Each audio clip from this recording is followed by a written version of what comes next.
তাসনবার আব্বু ছিলেন করটিয়ার সাদত কলেজের ছাত্র। কলেজ জীবনে তিনি পরিচিত ছিলেন অসম্ভব সাহসী মারদাঙ্গা স্বভাবের ছাত্র নেতা হিসেবে। মারপিট, হুমকি এসব তার কাছে তুচ্ছ ছিল, কিন্তু ছোটবেলা থেকেই তার ভেতরে আরেকটি নেশা বাসা বেঁধেছিল, মাছ ধরা। শখ নয়, যেন এক ধরনের টান। তার কাছে ছিল বড় সাইজের ছিপ, শক্ত নাইলনের দড়ি, ভারী বড়শি, যেগুলো সাধারণ মানুষ সচরাচর ব্যবহার করে না। ছুটিতে বাড়ি এলেই তার রুটিন ছিল অদ্ভুত। দিনে গভীর ঘুম, আর রাত নামলেই কয়েকজন সঙ্গী নিয়ে গ্রামের শেষ প্রান্তের বিলে ছিপ ফেলানো।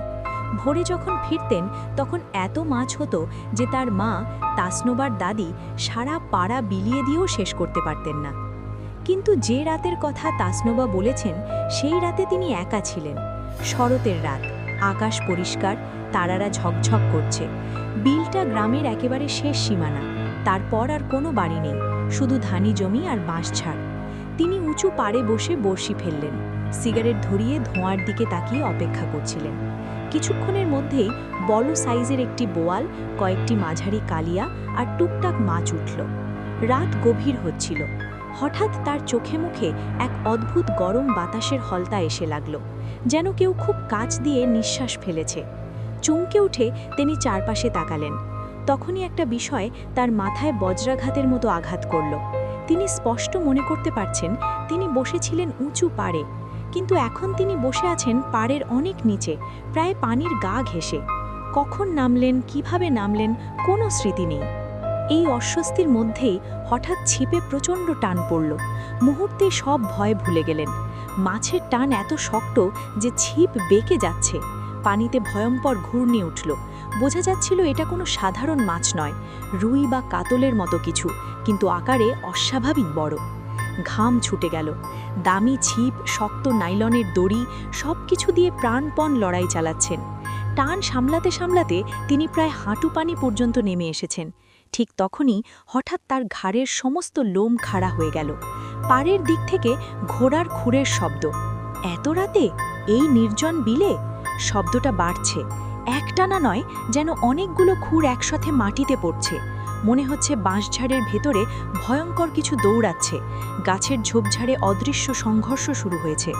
আর ঠিক সেই মুহূর্তে বড়শির টান একেবারে ঢিলা, মাছটা ছেড়ে দিয়েছে। এই বিলম্ব না করে তিনি ছিপ গুটাতে শুরু করলেন। মনে মনে স্থির করলেন আজ আর থাকা যাবে না। পাড়ে উঠতেই তার ভেজা শরীরে এমন শীতল স্রোত বয়ে গেল যে মনে হলো কেউ বরফ ছুঁয়ে দিল। সামনে তাকিয়ে তিনি যা দেখলেন সেটাই ছিল সবচেয়ে ভয়ের। সামনের বাঁশঝাড়ের প্রতিটা বাঁশ মাটিতে নুয়ে আছে, যেন কোনো অদৃশ্য শক্তি একসাথে সবগুলোর ঝুঁটি ধরে নিচে টেনে ধরেছে। অথচ আশেপাশের গাছপাতাও নড়ছে না। বাতাস নেই, শব্দ নেই। বিলের পুরনো বদনামগুলো তখন একের পর এক তার মাথায় ফিরে আসতে লাগল।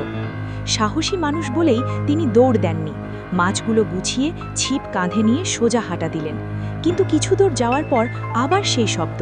এবার স্পষ্ট মনে হচ্ছে কেউ ধাবা করছে।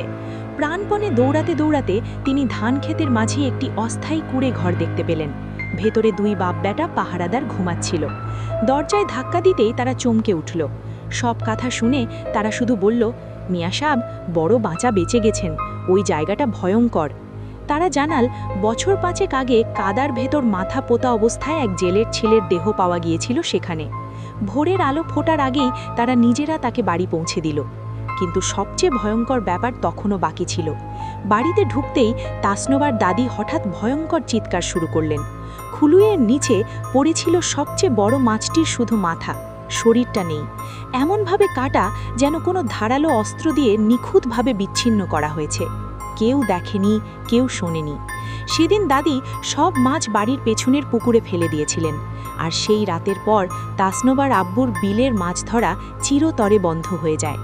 ঘটনাটি আজও তাদের পরিবারের কাছে অলৌকিক নয়, বরং এক ভয়ঙ্কর বাস্তবতা।